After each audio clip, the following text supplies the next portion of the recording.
uzoq vaqt sochlarim ro'molligida bo'lgani uchun tabiiy ko'rinishini yo'qotib, ozgina shikastlangan, qurigan sochlarga aylandi. Buni oldini olish uchun men sizga hozir o'zim ishlatayotgan shampunni ko'rsataman. Hozirgi kunda Kerasisdan shikastlangan sochlar uchun shampun va balzamini ishlatyapman. Sochlarim ancha yumshoq bo'lib, tabiiy ko'rinishini saqlab qolyapti. Agar sizda sochingiz siyraylashgan bo'lsa, shu qilini ishlatsangiz, sochlaringiz ancha qalinlashib, ildizlari baquvvat bo'ladi. Yog'li sochlar uchun imенно shu xili zo'r tushadi, yog'lanishni kamaytirib, hatto kechgacha sochingiz svejiy bo'lib turadi. Besulfatli shampun xohlaganlar uchun Kerasisdan besulfatli shampunlaridan ham bor. Sochingizdan shirin hid taralib turish uchun Kerasisni parfyumli shampunlarini ishlatsanglar bo'ladi.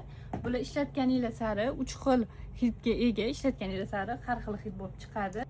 Agar sizda soch to'kilish kuzatilayotgan bo'lsa, Kerasisdan Dr. Ruter liniyasini ishlatib ko'rsangiz bo'ladi.